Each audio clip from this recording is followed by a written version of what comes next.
Transformers, everybody knows what that is. And when I initially was talking to people about working on it, every dude that you run into on the street would get visibly excited. It's hard to imagine when you do it as big as you do in the first one, how are you gonna do it bigger in the second one?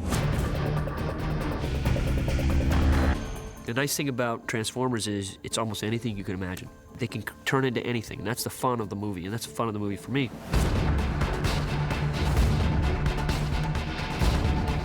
I actually read a treatment or an outline before I got the actual script.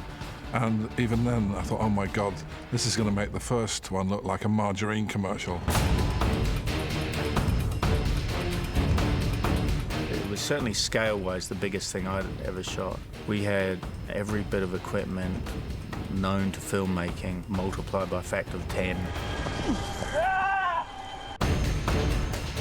I don't know what it's like to be a man and be full of testosterone, but when those fly over, it made me feel very masculine and aggressive, like you want to just punch someone. Is he outside of these relationships? How does he see himself, and who does he want to be? In the meantime, the strike was, you know, coming down upon us, and we were sort of left with basically a very rough outline of what those guys had talked about. And it was Michael Bay sitting there in a room by himself saying, well, we can do this. We can, you know, while those guys are out, we're going to figure this out because we've got to prep this movie. I kept dreaming while they were on strike. And granted, we had a, I think, 13-page outline. And that was enough to start prepping. The first couple of months we spent really focusing on designing about 70 robots. We have a team of guys, and we sit there, and I start spitting out ideas of different types of robots. Michael would come in one day and be like, what about this guy? Or we would do this guy, and same time meeting with GM, seeing what new vehicles they had come out, stuff that they were really itching to put into the movie. Certain vehicles, you know, Michael would either say yay, nay, or on it, and we'd go from there. General Motors cars, they've been very gracious in offering the filmmakers a range of cars and giving Michael some unprecedented access. The kinds of things that we've been able to do with the Camaro in the first movie, I mean, I think we're iconic. The kinds of things you're going to see, whether it's the Volt or some of the other new cars, the new Corvette, you know, are just really incredible. The designs are incredible, the cars are incredible, and the characters they become are also incredible because we apply, you know, kind of Hasbro Transformer magic to it, and they become these great characters. My process is usually starts very sketchy. I do a really, really rough silhouette because I think at the end of the day with character design, the key thing is to get a silhouette that sort of has the right personality because, you know, that's sort of the quickest read that you have on an object or on a character is sort of how big are the shoulders, how strong do the arms look, how wide is the chest, you know, does it look like it's athletic, does it look like it's slow, does it look like it's armored, does it look like it's a really quick little scout type creature or character. So you can start to feel that out very quickly with a silhouette. After a loose sketch is done, I would then work that into a more full-blown illustration, which means adding, you know, more realistic lighting in the way that it's painted, taking photography of the car or the pieces of the real thing that it needs to turn into, and applying those from photo scrap over the sort of rough design in Photoshop, and then ultimately applying the level of polish to what is just illustrated that makes it tie in with the photography. So it's sort of a collage process between a rough, you know, intention of the massing of the robot, and then adding in real parts, and then shining it all up to where it looks like a decent, you know, not photorealistic, but you know, a squint photoreal impression of what the robot's really going to look like. And at that point, you present a first version, and then the changes come. Let me explain something. Yeah. John Simmons is under he says, I'm under the robot scrotum. Yeah. I want to do a shot where he looks up when he's trying to know where we are, and I want two, what are those construction wrecking balls kind of hanging a little bit? I'm dead serious. Like a crane thing and then like another wrecking ball, kind of just clink. That's a funny laugh. That is a funny laugh. He looks up and he says, I'm under the, right? I'm not a car guy. A lot of the nuts and bolts of these things are a mystery to me. But in a way, it was a benefit because applying the logic of someone who knows what every single piece inside of a car does and looks like, and it looks like when you pull the case off and you expose the gears and all that. If I had had that kind of a mind when approaching this kind of, collage-like sculptural way that we designed the robots, I think it would have actually slowed things down. So in my ignorance, I'll do things like have 2 sets of something in a robot because you want to use it on both legs, where there's only one of them in a car. But literally, I neither know nor care.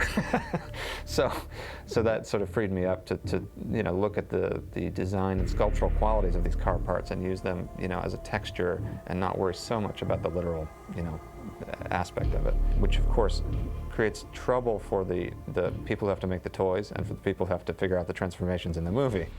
But we kind of knew that going in, that we wouldn't have the time to make robots that would look really, really cool and also be engineered properly. To do all of that elegantly and perfectly is a whole different kind of design process. That's like NASA type design where you need a huge team of people and it takes longer.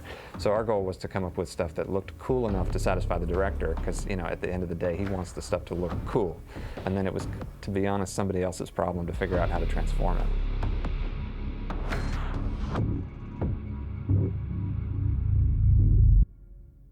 One of the first things that Michael said about this film was that he wanted to surprise people with Transformers. He wanted to show characters as tall as a skyscraper.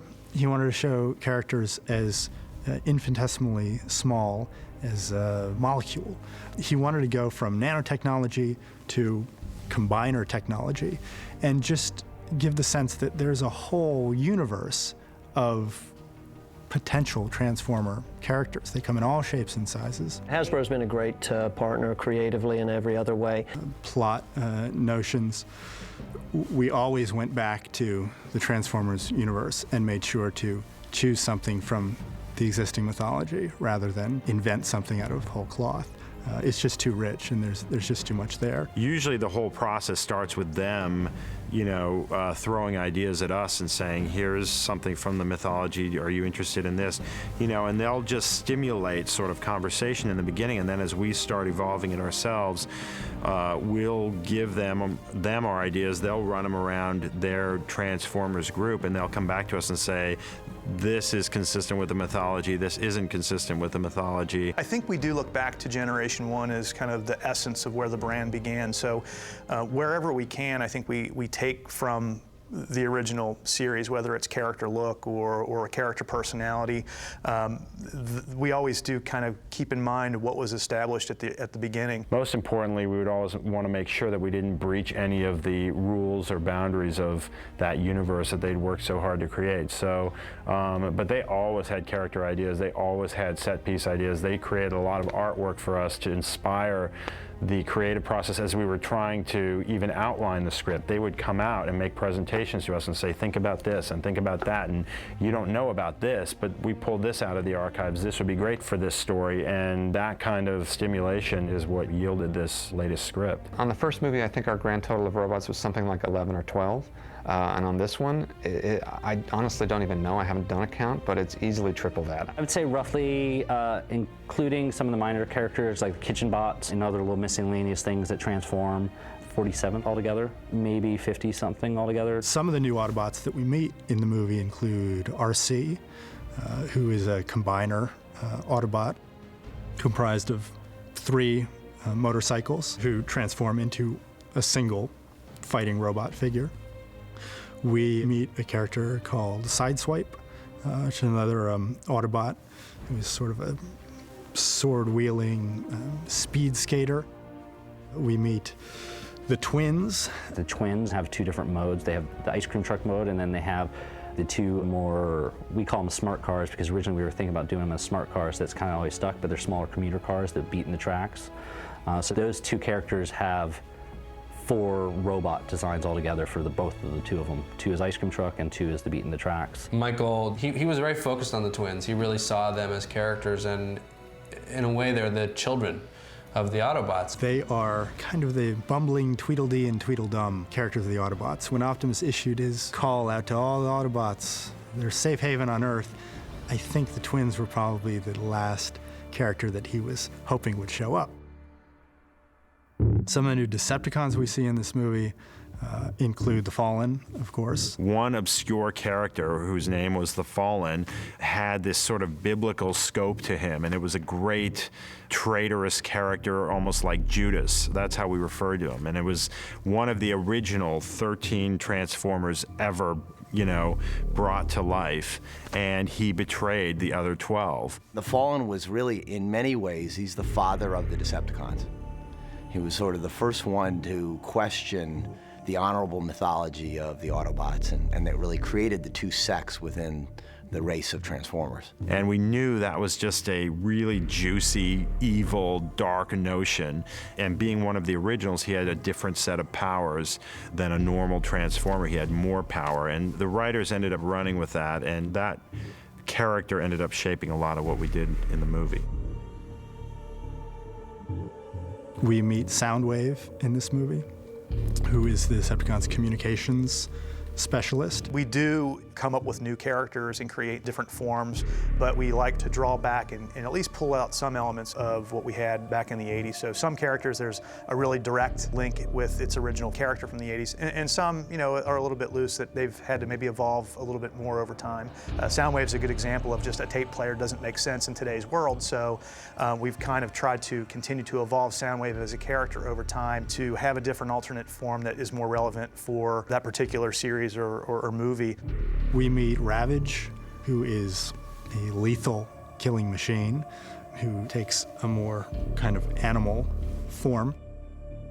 And we meet this character, Jetfire. The SR-71 Jetfire character was a really interesting design brief because it was, how do you take a really cool, legendary spy plane, which is, other than top secret planes that supposedly don't exist, is still the fastest plane ever built, and make it into an old man? It's like a complete contrast in terms of the design requirements. So, how do you make him look like he's crouching or he's hunched over in a way that it looks like a hunch rather than as just that he's some sort of thing that's lurching and coming to get you. So we has versions of it where he looked too predatory, for example, and you had to, sort of put a, twist in his torso and wither one arm and do some things to him to make him look more like an old man. And some of those things got into the final design, some didn't.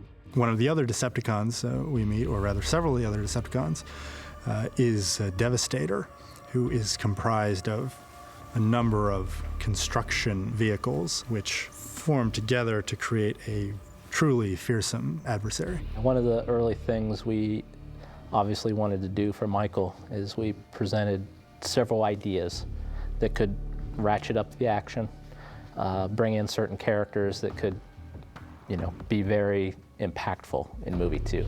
Devastator's case, that's bigger, We had big robots, how about really big robots?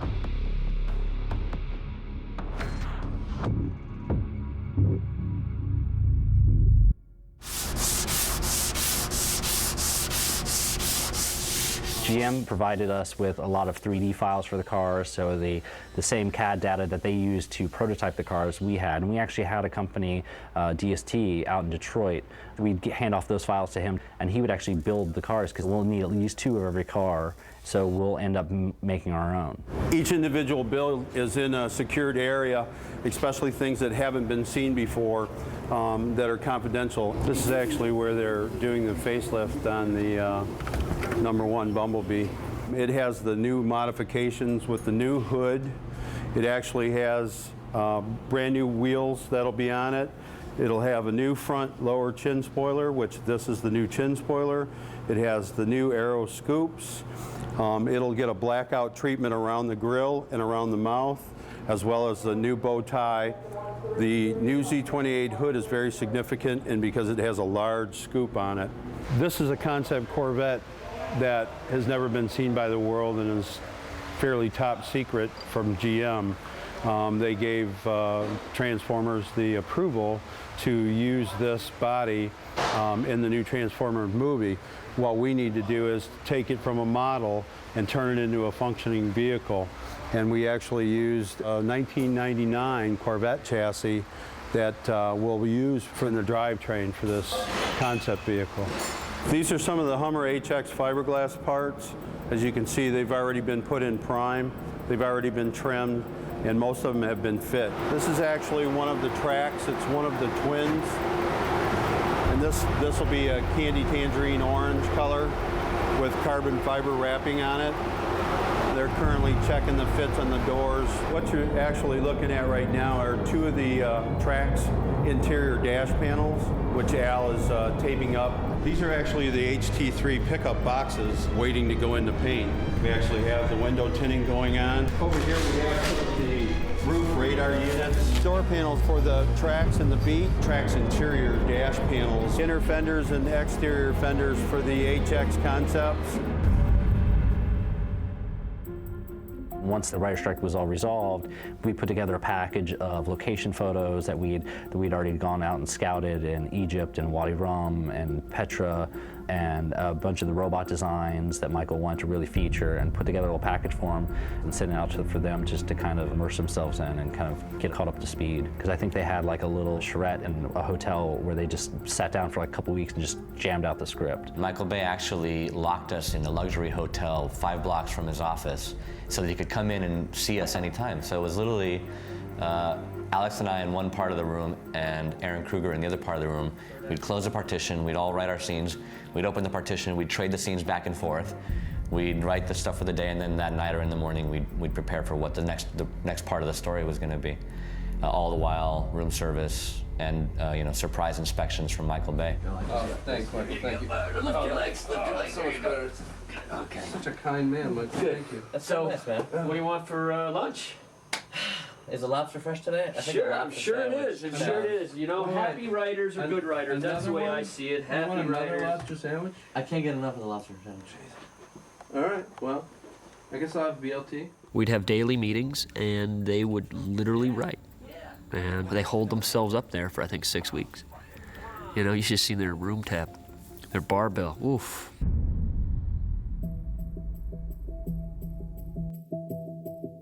Within the process of designing all of the sets and all of the action, obviously the action is the most important thing to him.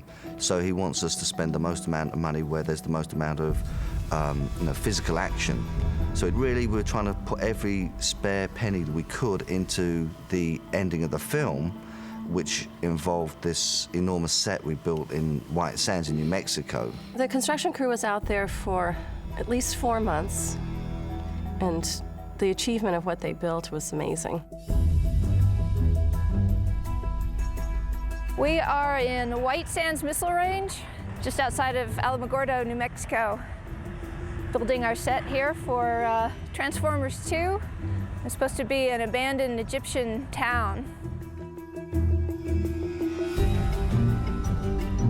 The hardest part, of course, is being remote and in an area that's extremely hot. Right now, at almost 8 o'clock in the morning, it's probably a cool 90, which is great. But at the heat of the day, about 3 o'clock, it gets up to 122, 125, and in some areas, working next to these buildings that have just been absorbing heat all day, can get up to about 130. Right now, it's July 1st. We've been at this about a month. We have plenty more coming. We start shooting 3rd week of August.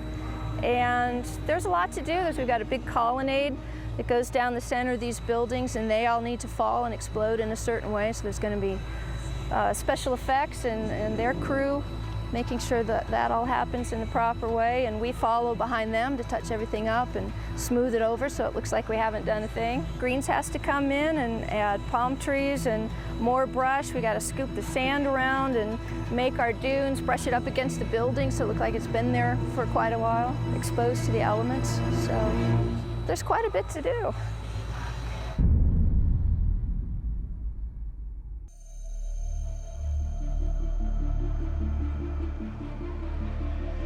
Part of the spiel with every location is promising them that we won't blow the location up because they all saw the first one.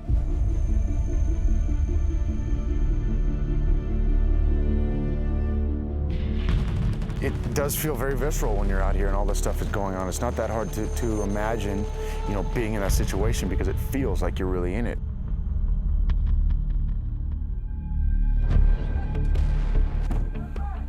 I just sort of never imagined I would be in a movie where I had to run from exploding stuff. There There's no like, oh, he would like for us to try it at least. That's not, we weren't given the option, like, you do it or something bad is gonna happen to you.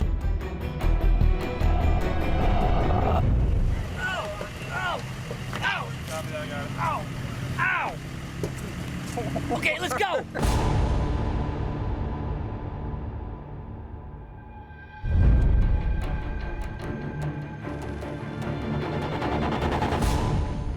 We're starting in Bethlehem, Pennsylvania, and it's mainly because it's got this fantastic steel mill that is no longer in use, but it serves as an incredible background, which you can see just all the design and the features of everything that you see around you. It's phenomenal. The Bethlehem steel scene, which is the opening of the movie effectively, was really logistically the biggest thing we had to do, I think. Certainly from my point of view, 3 nights, massive night shoots. I think one time we had 2 Apache helicopters, 2 Black Hawk helicopters, and also 2 additional filming helicopters along with Humvees, Rangers, you know, I mean, it was just massive. The interesting thing we did with it was shoot it right at the beginning of the film, which is often a time when you may start with something small to get people up to speed, help them to sort of acquaint themselves with each other, and generally help the process gently start. Michael's not that sort of guy. I like to start them hard and fast very first week. Your first week on a movie sets the entire tone for the show. You want to do a little bit of action, a little bit of character, a little bit of stuff that's going to wow the studio, stuff that's going to test your lighting, that's going to establish a look. You try to do a little of everything so that it just sets the tone.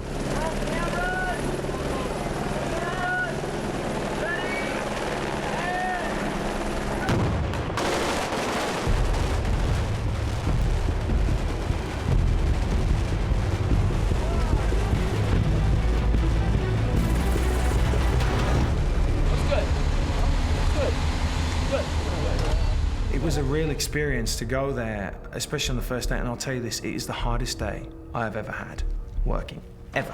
I was finishing, I'm like, man, you know what? I wish I was doing this 15 years ago, because I feel like an old man right now. I remember he told me the first time we did it, he said, come ready, be in shape, because I demand a lot. It's going to be a physical shoot, and he was right. It was very physical for me, because the first round, I think I had at least 48 more pounds on me.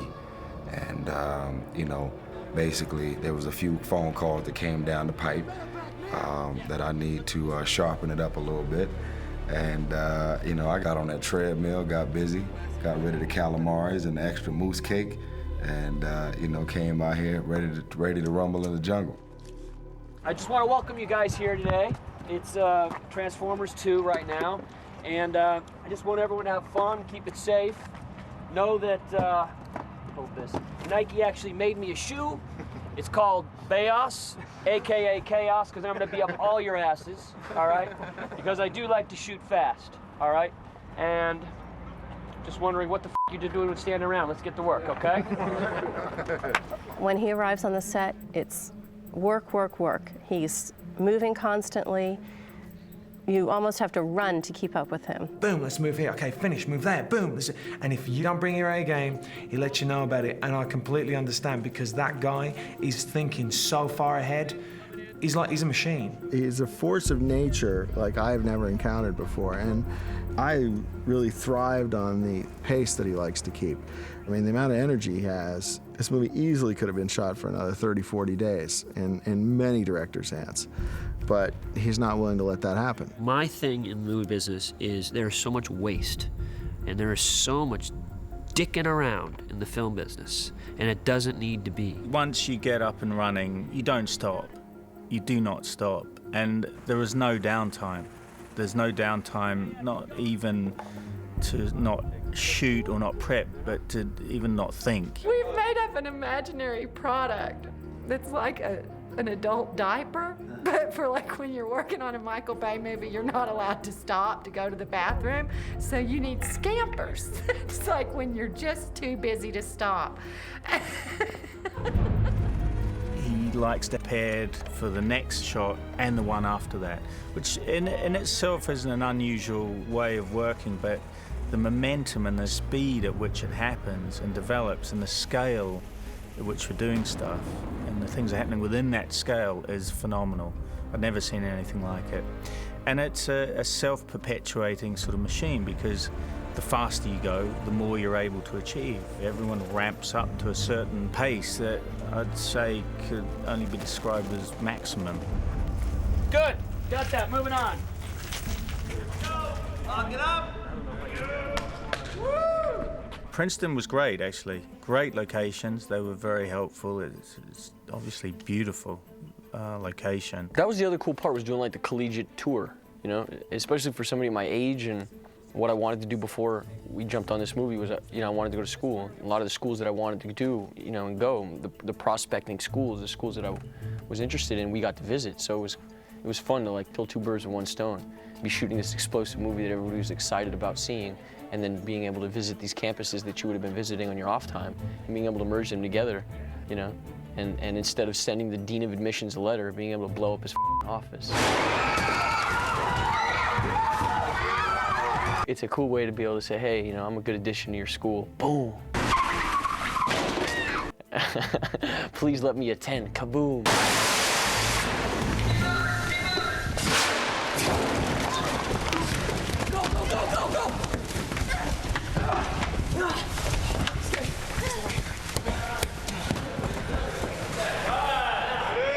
It's very challenging, I think, for actors in his films in terms of just the physical nature of what they need to do.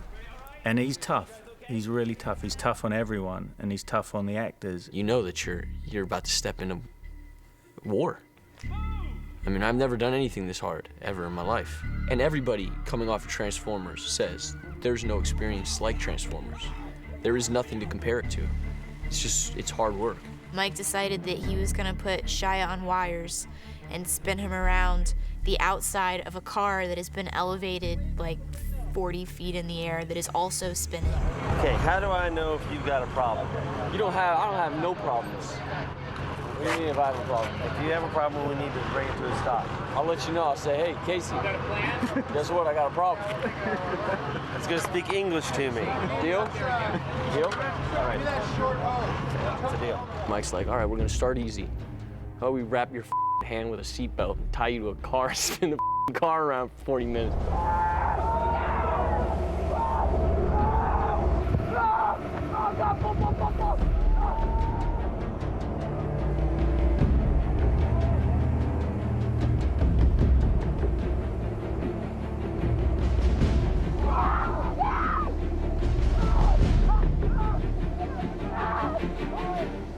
That day was fun for me because Ramón and I were stuck in the car together, and Michael likes to operate the camera whenever possible, so he got in the car with us with the handheld camera, and he wanted, for some reason, like paper flying around the entire shot. So Ramón and my job was to rip up little tiny pieces of paper and just throw them in front of the camera, and the camera was on Shia, and he was having to do all the hard work, and he was like screaming, he was in pain, he was in a harness, his balls hurt, his hand was falling off, he was losing his fingernails, and Ramón and I were just in there like, wee! So that was good fun for me. I just remember that day being really not fun. That was not a cool day. That was a rough day. Yeah. Every day, Mike would show up on set, and a lot of people were taking over and unders on whether he'd show up on time, because usually it was about 2 hours you were waiting around, you know? So we started betting on it, and it became like our fantasy football, whether he'd show up on time. This is an official gambling pool. Over the course of this week, we've had around an 8:30 crew call, and Michael's arrived on average at 9:25. So the Vegas odds put the over-under at 9:25. Now, he is driving himself today. Okay, that doesn't happen. So maybe he gets lost. Not sure. Anyway, so that's the over-under. We have about Who bet 8:30? about 20 people bet. Okay, including Shia, who bet 10:30. That's 2 hours behind. I'm charging, baby. Megan Fox, 10:10. It's quite behind. And I gave him the benefit of the doubt and said he's going to be right on time at 8:30. Clearly wrong. Anyway, winner takes all. Official Blackberry time goes, and we have some entrance music for him when he arrives. Hail to the Chief. And then the Hail to the Chief started. Mike didn't like that at all.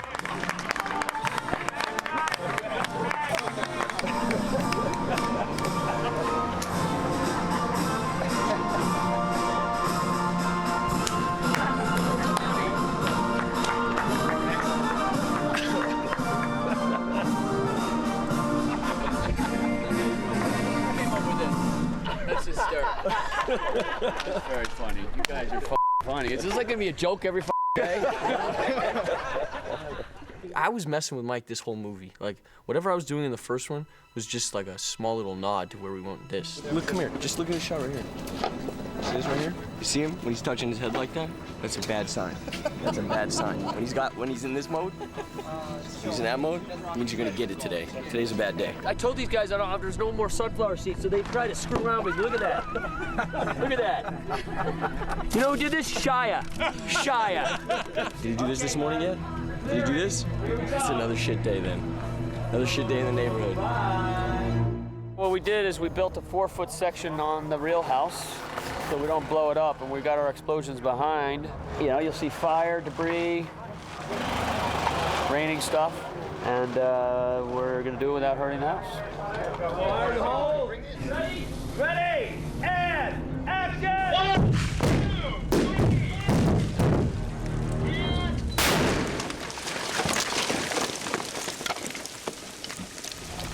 Everybody okay? Everybody all right? Yeah, baby.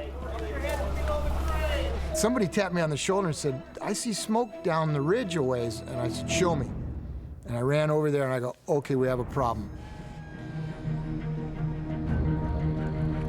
It started a small fire in the attic.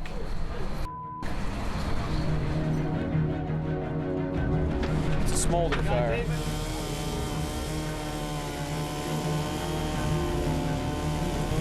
They didn't want us to actually bolt into the walls or scratch the floors, but I think we might have started a little fire in the attic.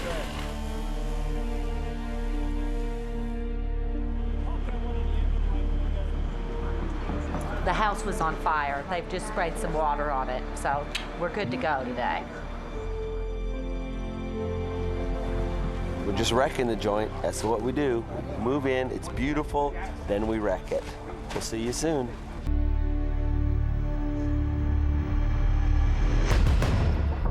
White Sands is challenging. It was a challenging location. Just getting there was half the challenge. Finding it was half the challenge. Well, it's a huge pain in the arse is what it is. You could not get further away from any kind of servicing of a set like that. It really kind of is impractical.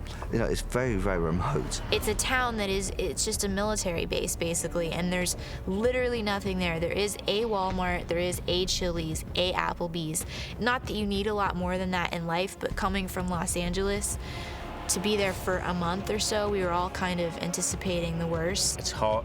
You're out in the desert in the sun for 15, 16 hours a day. So there's obviously the environmental issue. The sand, as white as it is really bright. By the end of the day, my eyes are beat. I feel like I've lost some of my vision, so I try to wear sunglasses. But at the same time,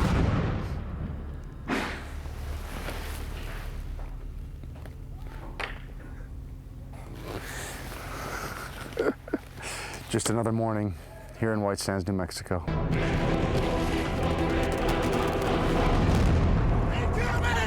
I've worked on a couple of big budget movies, a few, but nothing on this scale.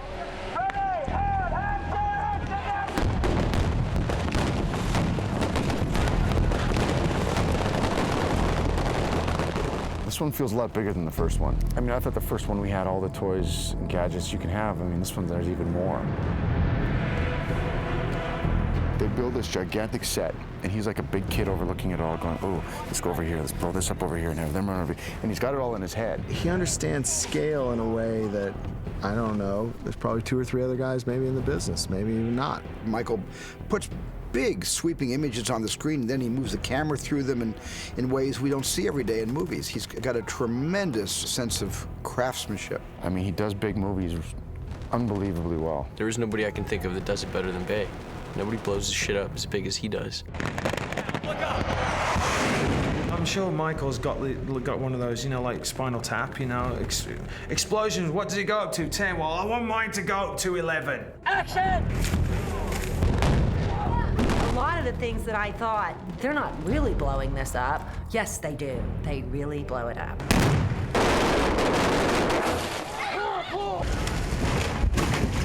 Basically, if you build it, he's going to blow it up.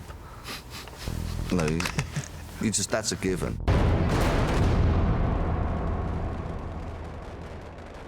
Michael doesn't like to leave everything to ILM. He likes it to be as realistic as possible. So they put together these gas bombs that were 600 gallons of gas total. It's called the mother of all bombs, which is the acronym being the MOAB. MOAB, apparently, is what it is called. It was 55-gallon drums of gasoline with a high explosive charge underneath it, which is usually, in our case, it's dynamite. There was 14 barrels on that one shot. 600 gallons of gasoline. Big. How big is the explosion from one trash can? Like, how far is the fire gonna go in the sky? About 300 feet. Nice. Don't look back. Oh my God. This is probably the biggest explosion ever done with actors involved in it. Usually the actors are back in their trailer waiting just to hear the thing happen. There's no like face replacements on this movie, you know? He put us as close to the fire as he was willing to go, and he's willing to go really, really close. The bomb was of 2 feet from where Shia and I were starting, and Mike kept backing us up closer and closer to where the bomb was. It's terrifying, really, to be standing next to a trash can that's full of 100 gallons of gasoline, knowing that there's a trigger attached to it. You're literally standing next to it like this, like, hi, death. Because if something goes wrong and somebody triggers it at the wrong moment, you're dead, for sure. There's no coming back from that. You're f***ed. Like, you're f***ed. Your movie's done. I don't have Anything we did in the first. Oh, yeah. And we're looking for all of our special effects guys, and we're like, where are they? Because usually they're close by monitoring everything, making sure it's going okay. And they were like 6 football fields away, huddled together in a group with like umbrellas and things to shield themselves from whatever might fall from the sky after it went off. But we're standing right next to it.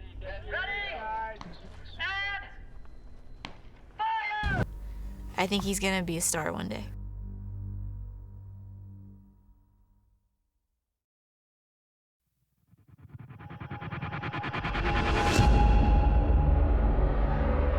Michael Bay does stuff big, you know, and he loves the military. He really supports the troops. He loves the soldiers. He loves the equipment that we can bring, and you know, he likes big explosions, and we make big explosions. The amount of stuff that the military allowed Michael and the film company to use seems unprecedented to me. Am I right? I mean, he gets to use toys and stuff that people aren't even supposed to be seeing. I think this is probably the biggest. If we were to actually fight Transformers, this is how we would do it. It's a little tough, but we like to look at it as if we were fighting robot aliens, how would we do this? And how would we do it within the way we operate in our own doctrinal methods? The beauty of this film for the military is that it showcases all the capabilities of all the services, and it does so in a joint operations context. So what you're really seeing is you're seeing the way the U.S. military really fights. The mission at Edwards Air Force Base is unique. There isn't another place in DoD that you can do the things that you can do here at Team Edward. A variety of different aircraft and missions and capabilities and skill sets all come together to make for a fantastic montage of air power and U.S. military power. We shot up at Edwards Air Force Base in this huge hangar that's called the anechoic chamber, and it's all you haven't got a clue what it's really for, but it looks fantastic. And we thought that would make a great spot to have the first interaction between Optimus and the people. Holloman Air Force Base, and then with White Sands Missile Range. And that's where we built our huge set. And you're not on the National Monument side, you're on the side that the Air Force runs. So we did have a lot of freedom that way. We left, obviously, with a good feeling after the first movie, and they were happy to have us back.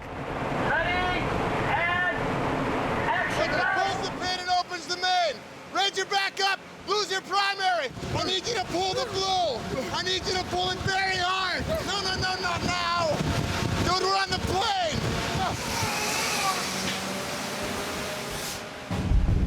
When I read that scene in the script, I was counting off the court-martial offenses that were being committed. And when I got to 8 or 9, I just stopped and thought, this is pure comedy. No one's going to take this seriously. So we didn't object to any of it, really. Yeah, it's a hilarious scene where they strap me into this harness and literally just jerk me off the back of this plane. It's hilarious. When I first read it, I was like, wow, that's pretty ballsy to just, throw the guy off the plane. But thank God they came up with a little scene at the end where he does actually live. We try to be as accurate and plausible as possible, but in the end, we're fighting Transformers. So there's going to be room to wiggle, there's going to be room to add some Hollywood magic to it, and I think the audience understands that, I think the troops understand that, I think that the Air Force understands that, and so there's times when we do wiggle a little bit, we put a little Hollywood magic, but in the end, it makes everyone look good. They don't write the scripts, they don't tell us what to do, they just want their part of the job in the script to be done the way it would be done in the real military. We understand we're not here making, documentaries and training films for how to do, things in the military and in the Army. But the director, Michael Bay, he's very interested in making sure that we are as accurate as we can be. What would you do? A plane arrives and there's shit coming off. What would you do? Pretty much just stand off to the side. Stand off to the side? Okay, then that's what I'm gonna need you guys to do. You stand at attention, yes? Yeah? All right. Why don't we line you up? Let's get you over there and I'll place you, okay? Thanks, guys. Well, what would you do if the enemy is somewhere out there? I wouldn't be hovering. What would you do? I'd be orbiting over top of these guys. That's right. Like how orbiting, like 200 or 300 feet, right above the edge of that building circle. But now, the thing is, we want to see you. Okay. I've seen plenty of your news clippings. Well, I can make a slow pass down that. Yeah, for effect, he can go down the center of that low. building. What would you do? I can make a slow pass down the center of that building while they're in the that's LZ. Good. That's good. See? Sounds good, too.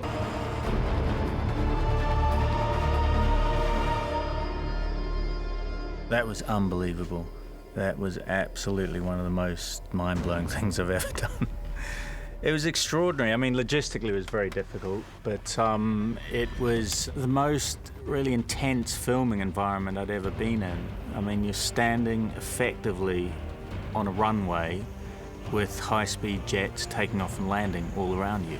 And you can't hear anything, you can't speak, no one can hear you, even if you could. The air is thick with toxic, sort of hot jet exhausts, and at any given moment you need to be prepared. Really, it's a perfect relationship. Michael Bay makes movies the way Michael Bay makes movies, which are big equipment, big action. The military is probably the best organization to provide that kind of support. And on the flip side, Transformers is targeted at a younger audience, which is right in line with who we like to talk to when it comes to recruiting. But it also shows the military in the most realistic and plausible way possible. He wants to get it right. Michael wants to get it right. And at the end of the day, we're the good guys. Isn't that awesome? That was awesome. So that's why I have cement floors here, as you can see. But I'm going to show you some of the edit rooms. I've got 4 editors here. This is Roger Barton. Roger!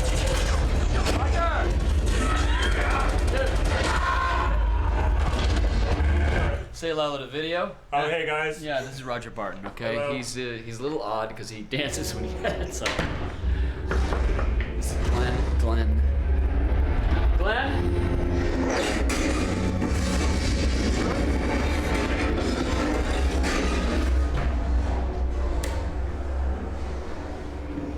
This is Joel here. Joel.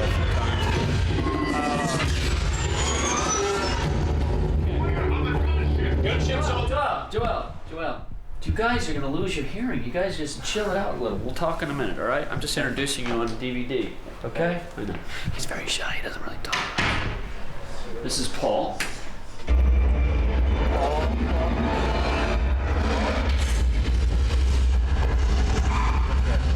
I mean, it's almost like a joke. It's really too loud, as you can see.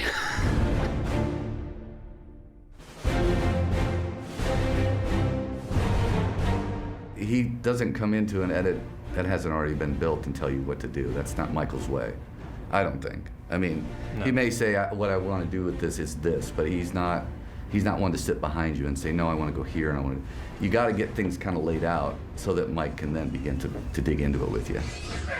To get the ball rolling, to get the movie at least up on its legs, Tom, myself, and Joel did, most of the work, and most of the work at that time is just done by dividing it up amongst the 3 of us.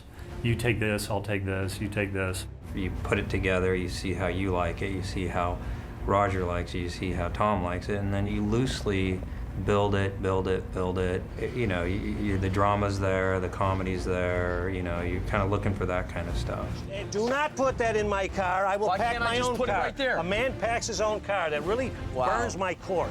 This was new on this movie, as I had my little Avid that I took all over the world. It's a tiny little thing on a little Mac. And I can see what I was doing that day, and I can search through selects, because I had the entire movie, all the film, and I was able to send my selects back to LA, and it was a helpful process to get some of the scenes closer. He can not only scroll through the dailies that he shot the night before, but he can also look at the cuts that we've created and give editorial notes. He can call us up and we can talk about adjusting visual effect plates so we can get ILM rolling on those shots. The laptop really helped us progress the cut much quicker than we would have had we had to wait for Michael to come to editorial. Once Michael joins the party after he's done shooting, then all bets are off. Hey, that's the best you got, huh? Well, bring it on. Michael has a very kinetic shooting and editing style, which has been commented on. I mean, that's a fairly well-known fact.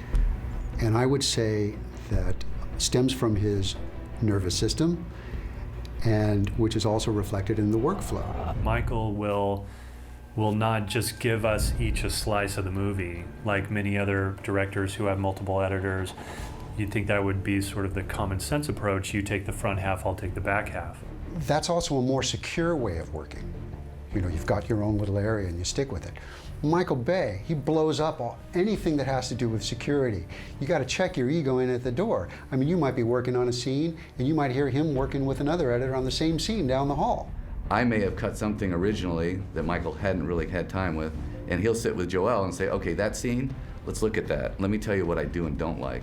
And Joel will be doing the refinement on that scene or the next level of cutting on that scene. And in that, we end up overlapping on almost every scene. Any of these look like the symbols you saw? Okay, that's better. It's better, but is there a dolly move into it? There is, into the TV? Yeah. Yeah, there is. You come up with different ideas just by working the material. You know, there's a lot of film, and there's a lot to see and a lot to look at it, and with 4 people looking at it, you're gonna come up with the best way to cut the sequence together. You get way more cross-current of creativity at the expense of chaos. Often he's notorious for saying, you know, the Shia shot, just give me to the Shia shot, the Shia shot is not working for me. And then he'll walk out of the room and I'm thinking to myself, okay, how many Shia shots do we have in this movie? And then I'll go talk to Joel, and Joel will say, oh yeah, no, he was just in here and he scrolled through and talked to me about that Shia shot. So then suddenly I know what he's talking about, and between the two of us, we can work it out. So what we got 4 editors right now. Trying to get ready for a little screening. I bring editors into my bay. You know, I like to have a bay where I can go through my selects, I can work with an editor, and then that editor goes off, and then I bring in another guy, and we work on that scene for a while, just so you're churning through these scenes. And it's the only way to get through a movie of this size so that you can get the massive pipeline of effects going. You saw.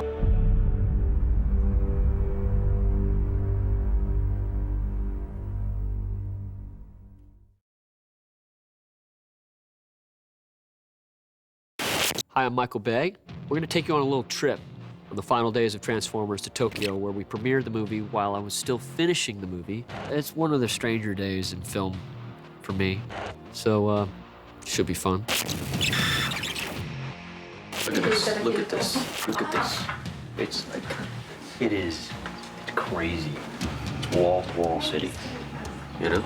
Mm-hmm. Let's do our Lost in Translation movie right now. Yeah.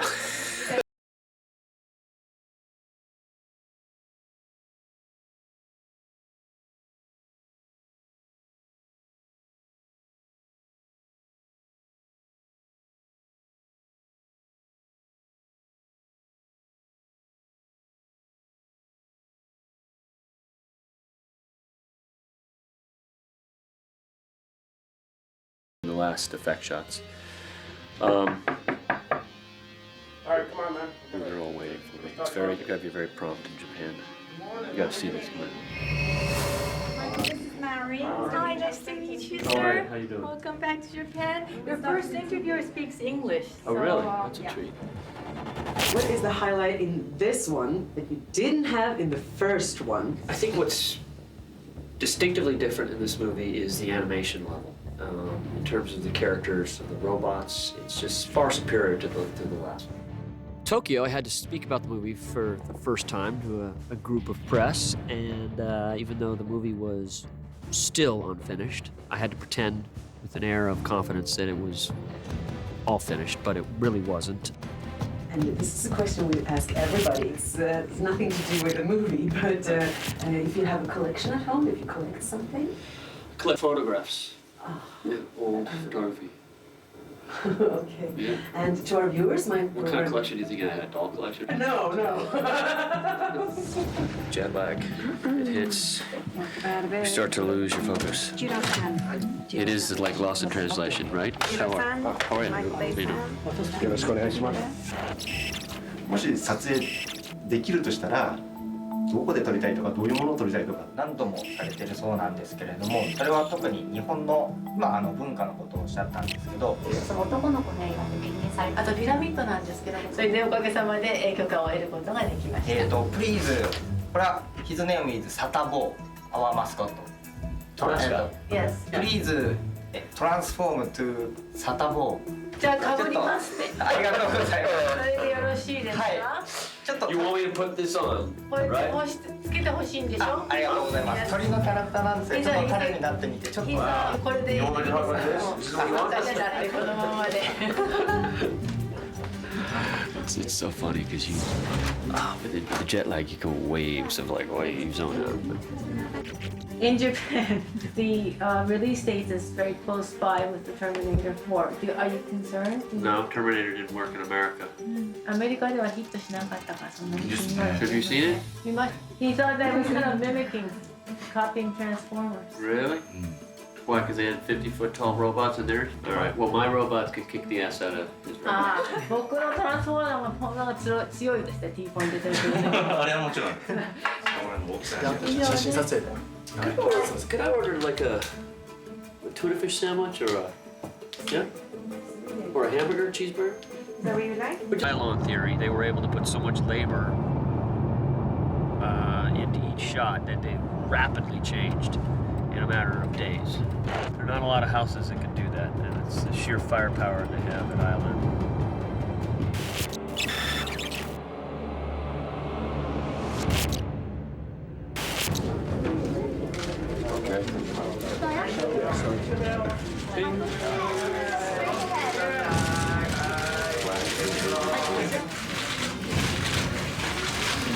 Okay, we got it? Megan, yeah, go out there by yourself. No. Megan.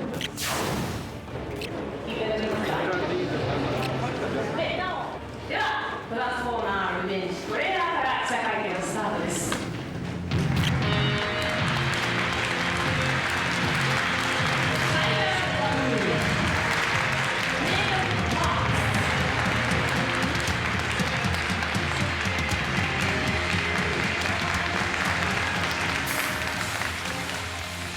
Like the movie? It's a pleasure being here. It was very nice to have the world premiere here since Transformers was embedded here. Are you going to be able to translate all this? Oh, simulcast. Yes. How do we do that?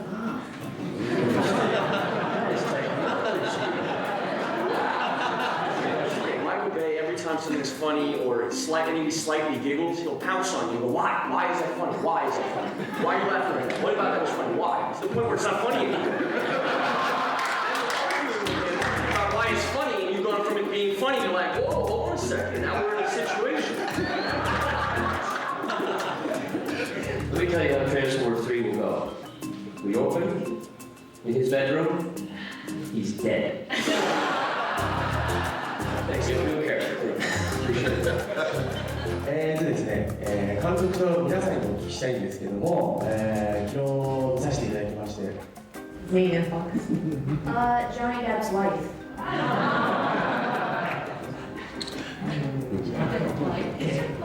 Just tie it up.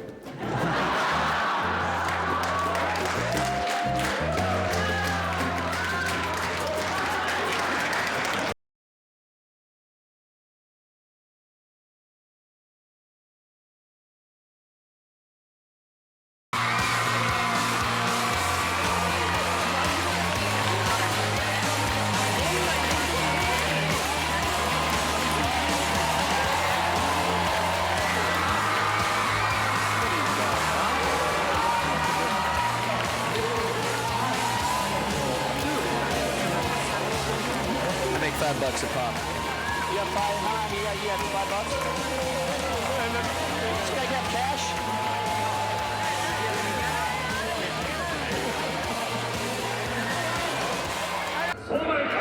Let's get that leg.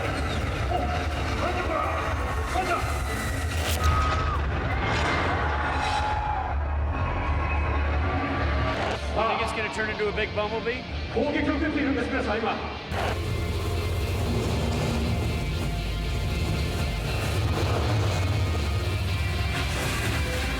I couldn't have done it any better.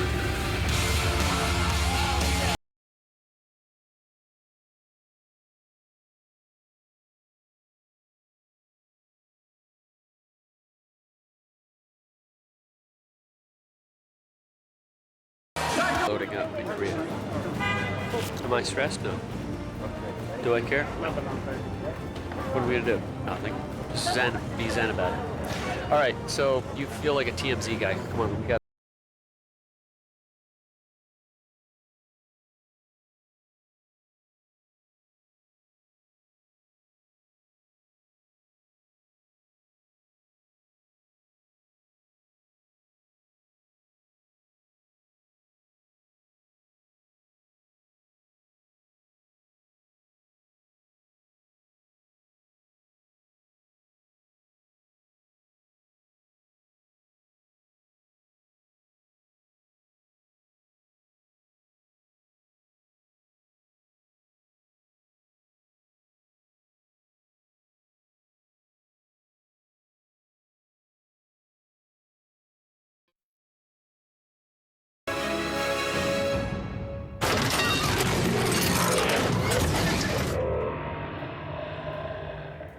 Based on the movie.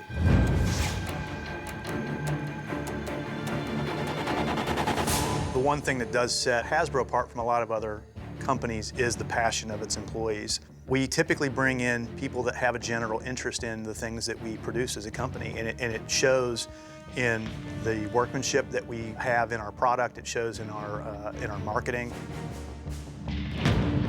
A lot of the team members have been around on the Transformers brand for 5+ years, and so we've all been there, before the movie, and we're here after the movie as well to help steer that ship and keep that consistency going.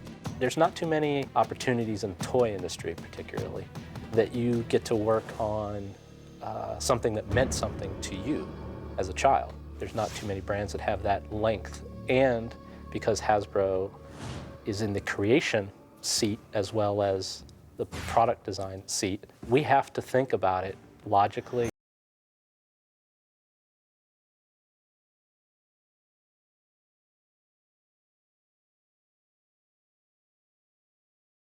Right now we're going to talk to you about Previs, which is a very, very important tool to me. This is where I get to start making the movie 18 months before I actually physically make the movie. And this is my time to experiment, where we build the artificial world.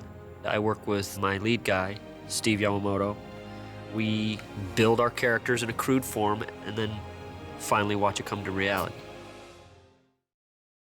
Hi, my name is Steve Yamamoto. I'm the pre-visualization supervisor on Transformers: Revenge of the Fallen.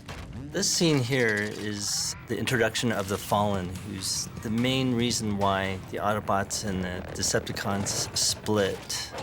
His face is supposed to be the icon of the Decepticons. When the Fallen sees the humans, he thinks that they're insects. The Fallen has created this machine called the Harvester, which essentially would kill our son. This sequence was animated primarily by Chris Williams, Rob Dressel, and Kyle Robinson.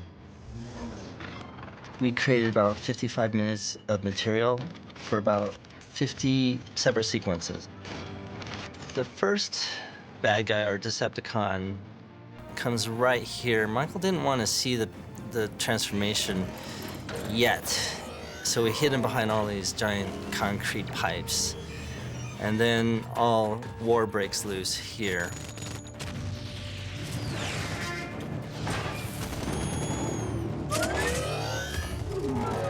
This sequence contains what I think is the best shot in all of Previs, which is the shot where Wheelbot comes through the 4-lane concrete overpass and Optimus jumps on top of him.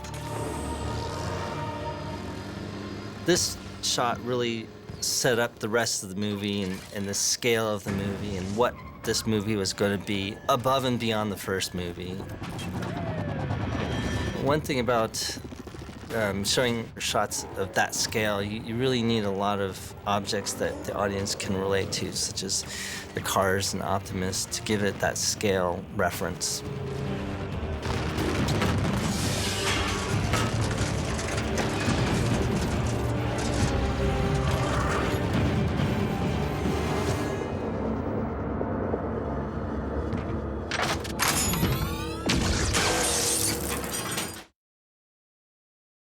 From the very beginning, Michael wanted to introduce a bunch of different robots with a lot of different capabilities and styles and forms to them.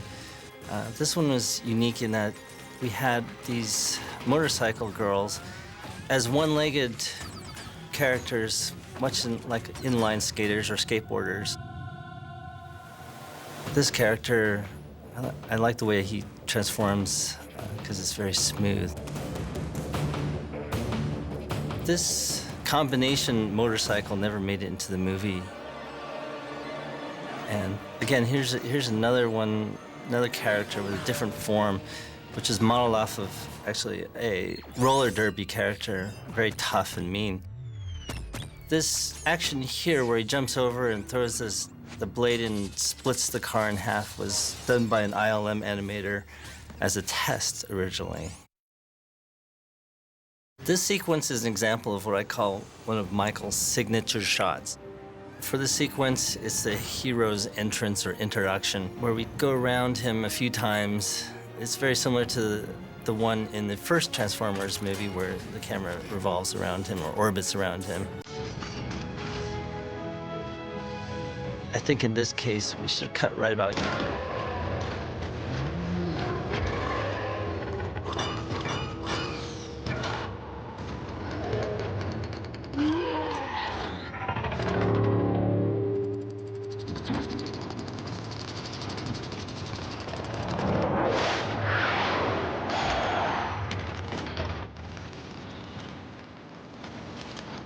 This is one of my favorite shots in the previs, where it just shows. Again, it's one of those hero shots where we're going around and around the character, but it's the bad guy's moment. And I think it's here where you see the Simmons character, right underneath the Devastator. And my animator, Mary Manning, did that shot.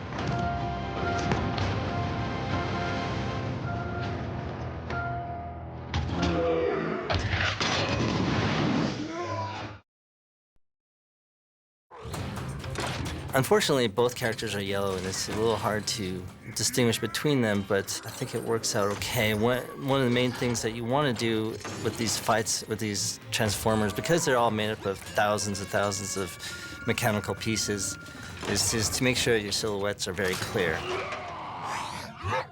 One of the things that Michael really liked about the ILM animator's test was the shot of Bumblebee kind of putting on his helmet or his shield to show that he's ready to take care of business. This is one of the few scenes with this character right here. His name is Ratchet, and he's supposed to be the medical officer of the Autobots. I was really looking forward to having him actually operate on Optimus and create this super powered up Optimus, but that probably would have taken too much time. Judy. Dad. I gotta get the rest of the bag. She'll just walk Just it don't off. talk to me right now, thank you. Aw, sad face. Wow, you are so annoying. Hi, there's my son's baby booties. They're so little. Give me a big hug. Come on, come on, come on.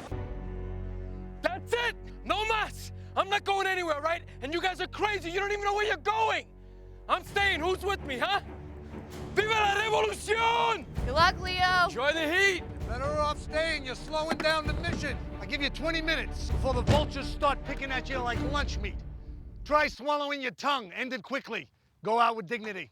Let's go. Wait, wait, wait! Don't leave me with this old ass plane. Wait!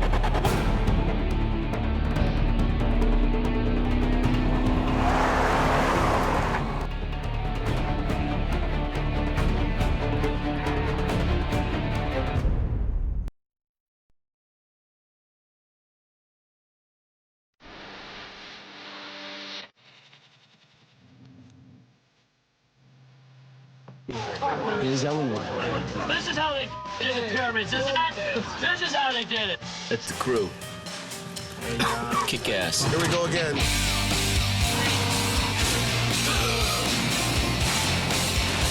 a hot one. They did not throw down one of these megaphones in the entire show. Unbelievable.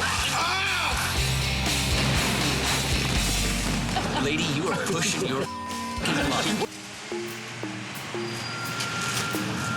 You might try 100 here, you know what I'm saying? Trying to see some of the barrels up here. It's the beginning of a journey.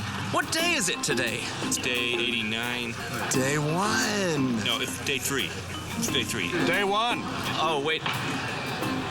It's day one, babe. It's Transformers 2 right now, and it's one of those movies that can really help, you know, make a lot of kids' dreams around the world. Say hello to the kids. This is Michael Bay, the softer side. This is the softer side. Is he a nice guy? We're gonna go say hello to the fans of the first night.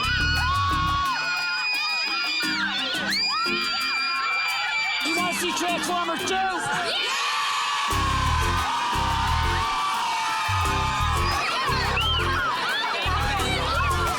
What you got? It's your birthday, huh? Hey, so good.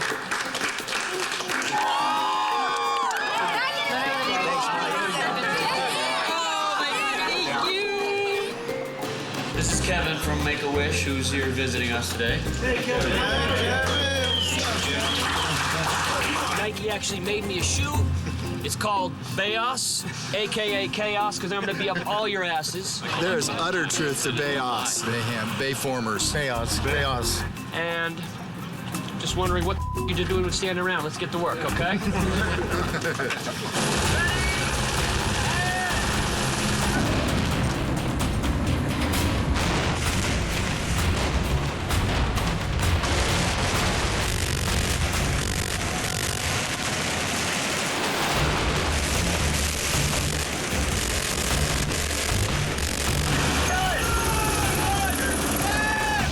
500 rounds in 10 seconds. Even though I'm dressed for Transformers, my favorite Hasbro toy is My Little Pony. Josh Duhamel, would you like to play Scrabble with me? I would like that, Shia LaBeouf.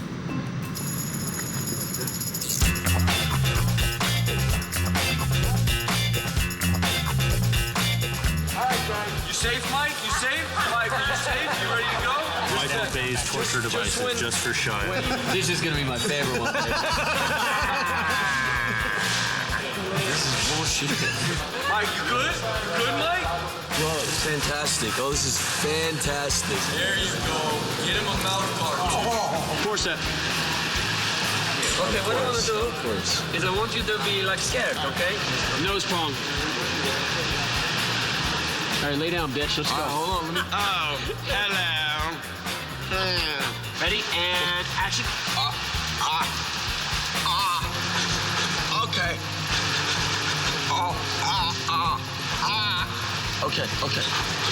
Okay. Good. Okay. Do I look like a joke all the time? Do you think I'm joking all the time? Why do you kids do what they do? I'm a high-paid professional. Because they're kids. What are you doing? Hey. I train these dogs to hump on cue. Robot fighting, beautiful women, and dog sex. If you got those three elements, you got a hit. Oh, look at you, Chester. You're so cute. Moments with Bae. Hey. Oh, he's a good dog. He's a good dog. Until you see Michael around puppy dogs, so occasionally children, but puppies and dogs, oh. Don't get this. I didn't request this umbrella. I wouldn't do that. Casey makes her hold an umbrella for me. I'm not like that. Tell him. No. No. Mike Bae is in a fantastic mood today. You can see right over there. You can always tell what kind of day it's going to be. At 9:40 a.m., he's on the phone with the mayor. Why? Why? Yeah. I don't know why. Because he's Michael Bae. He just wants to have a quick little chit-chat. I'm gonna look like such a douchebag on the video. I call my mother, a couple of my friends. Mike Bae calls the mayor, the president, Condoleezza Rice, and Lucifer. You see him when he's touching his head like that? That's a bad sign. That's a bad sign. When he's in this mode, he's in that mode, it means you're gonna get it today. Today's a bad day. John Fraser won an Academy Award, but look at him. He's like taking an hour to put a fucking string in there. You let me know when you guys want to be entertained. Just let me know. You're on the doubles, getting on. Well, what we did is we built a 4-foot section on the real house so we don't blow it up. So inside that house is okay. Yes. You got a guy standing up there, fire extinguishers, all that. Yes. And we're gonna do it without hurting the house.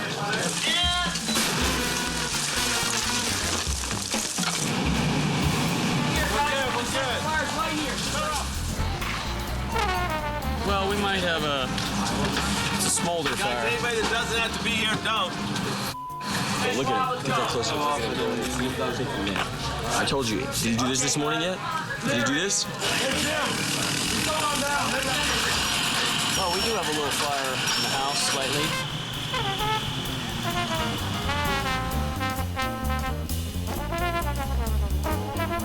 The firemen don't say anything to her, and the policemen don't say anything to her. Why? She's Megan. Fuck. I'm kidding. Hi, what's your name? My name's Jimmy Roberts. Yeah, well, I can't get sunburned. God damn it. Michael, here we are at White Sands. Day one? It's day 1, hour 3. It's great, man. We're in paradise. Look around. We got a big Walmart here. We got Chili's in town, Applebee's. Ready and fire!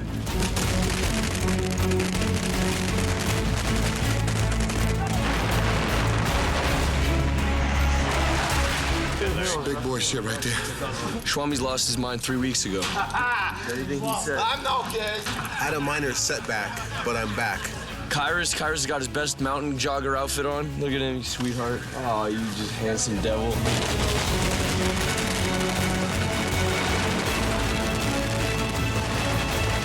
I just do what they tell me.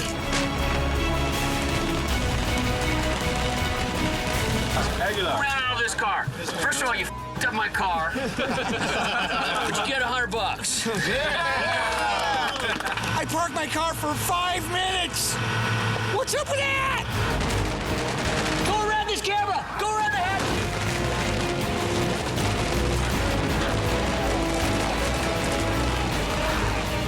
Ah, that's so good. Let's see. Awesome. Ready? Horse shit, take one. What's going on? Yeah. I'm actually taking a crap right here in the hay. It's actually... Ready, and action. When we pop orange smoke... Show him how he disappear. Watch him disappear. You can't see him. You can't see him. I told these guys there's no more sunflower seeds, so they try to screw around with me. Look at that. Look at that.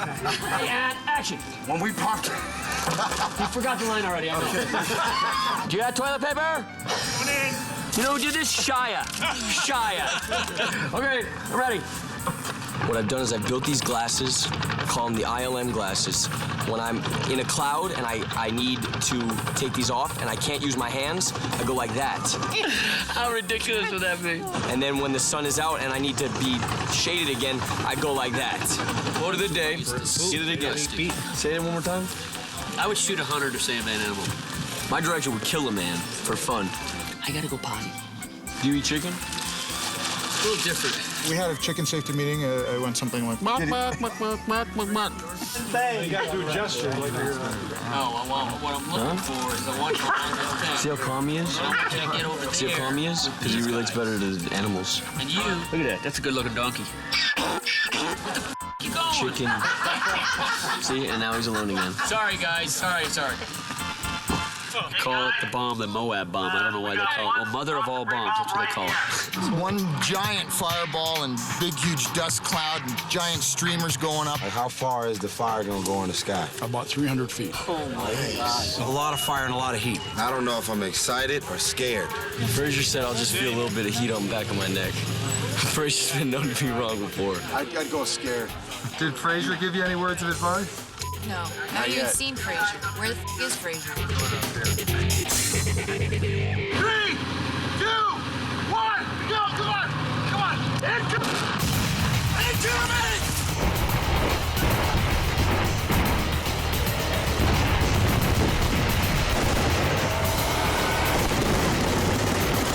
We got a few little fires here we're putting out. It's pretty good, don't you think? Look high, yeah. That was really exciting. It's gonna be a great shot. That was quite something. Good, awesome. Oh, it just feels so close. Shit. Good week, guys, really good week. See you all at the party when you're all drunk and, you know. I'd like everybody to get drunk and tell Michael what you really want to do with your career. Go hard. Yeah.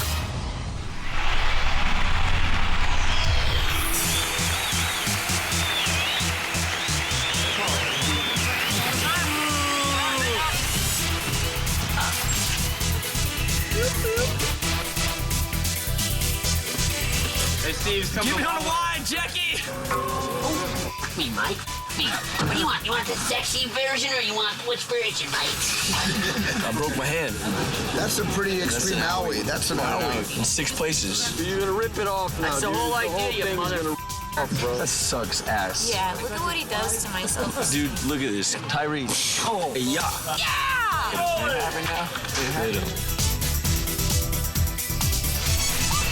Got a few more in it. Ah! This is Jacques, one of my camera operators. What we call this rig? Pick him up, guys. The Jacques strap.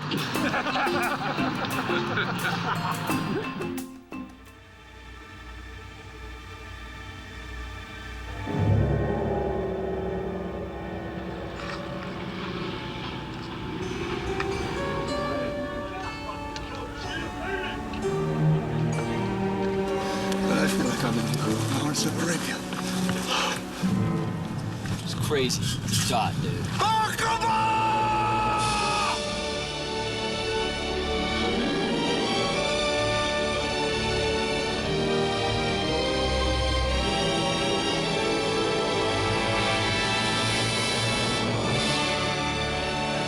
This is how the ancient Egyptians built the pyramid.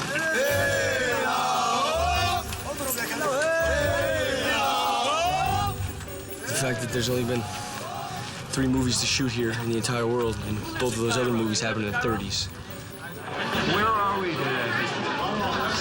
We're actually at Disney World, at the Egyptian part of the theme park. Come on. We're in Egypt! Is this Vegas? Mr. Bay, where are we today? We're actually at Magic Mountain. You're not in Kansas anymore. Take 3. Mr. Bay, do you know where we are today? No. Why? Why are we in Egypt? Please tell me. There's this sort of tall place here. Looks kind of cool. Tall building with a sort of point on it. Yalla, yalla, yalla. Hey, la. I'm out of my room, man, and look at where we are. Where are we? Last time I looked, we're place with the big stones. Oh, yeah. Lawrence of Arabia, Ninja Turtles 1, and Juwanna Man. The only movies to ever shoot here, and we're the 4th one. What do you do, Dr. Hawass? I just dig dirt. I like dogs and cats. This shit is not my forte at all. No. La. No. What's his name? Super duper. Super Duper? Yes. Soon, the tranquility will be broken, and fasten your seat belts. Point. There. No, I want to go this way. I want to go this way. A little quicker. Come right here. We got to come back quick. Come on, let's go. It's going to be great. There's going to be a lot of yelling. Half the people won't understand him yelling. So that'll be kind of interesting in itself. He's a local Egyptian assistant director. He met Michael yesterday. And I just got fired on the First time he got fired on the scout. It's crazy. This is our imaginary line. I've told him about 10 times. Yeah. That guy needs to move his truck over there. I have my Zen face on because I'm shooting, but it's very impressive. I'm tickled inside. I am. Surviving? Because when you get a little crazy, right? Gets us crazy, right? Look at this. Is this crazy? Logo's good. And closer. Come on, go, guys. You know, we're moving. Come on. There's a good chance we will get to the location and then have to turn around and come back. Why? Because it's so far. It's official. It's a It's a beautiful place. Where are we? We are in, where are we? I don't know who discovered this location. But, hold on. Wadi Ram. Jordan. Well, we're trying to retrace the steps of David Lee. We're trying to find out where he actually did these famous shots from Lawrence of Arabia. And I'm sure 50 years from now, there'll be another film crew out here trying to retrace the steps of Michael Bay. Ensign! Get out from the car! This is very disorganized. Come here, George. What I need you to explain, the movie cannot have tracks. See the tracks? See the tracks? Yeah, we see. شباب للتصوير ما بنقدر يكون في على الرمل آثار السيارات. بخرب كل التصوير. So, I'm gonna find another location clean of tracks, and I don't want you to mess it all up again. Okay. فهلا بده يلاقي موقع جديد ومرة ثانية لو سمحتوا نضلنا مع بعض بصف واحد. شباب ما حدا يتجاوز عن الثاني. خلص مش ورا السيارة، مش السيارة قدامنا وخلص. Well, we are here with Lawrence of Arabia shots. And over there is this image of my mother walking towards me. Why, I don't know. We are at the top of Petra in Jordan. And it's never been shot in a movie. We schlepped all the way out here from America to shoot this. Where's the most bizarre place you've ever built a strata crane? How about Petra? Getting it up here, 12 helicopter Super Pumas lifting this stuff up. Two jackasses together for the last time. Let me tell you something, all right? Let me just show you something. That is spectacular. What a son. Drag my mom out to Jordan. Only a mother would do this, right? John, you can do whatever you want. I barely see you. You're like a gnat on the film. Ready? We're rolling. And action. Action.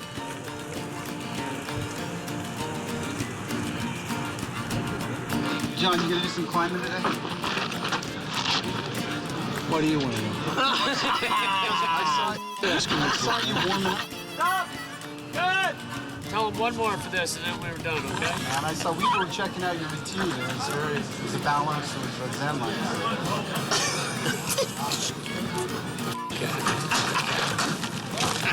Okay. Bullshit. Oh, my God. Good. One last time. Get out of here with that cat. Okay. I don't like to do interviews. One more last time. Good. Stop. Last time, John. That's it. I promise. One last time. Get out. Okay. I'm telling you, get out. Turn it off. I'll piss on that camera. I believe it. Thank you, everybody. Yidish. That's a wrap. Keep rolling, guys. Keep rolling. I got rocks in my head. Ow. Out of here.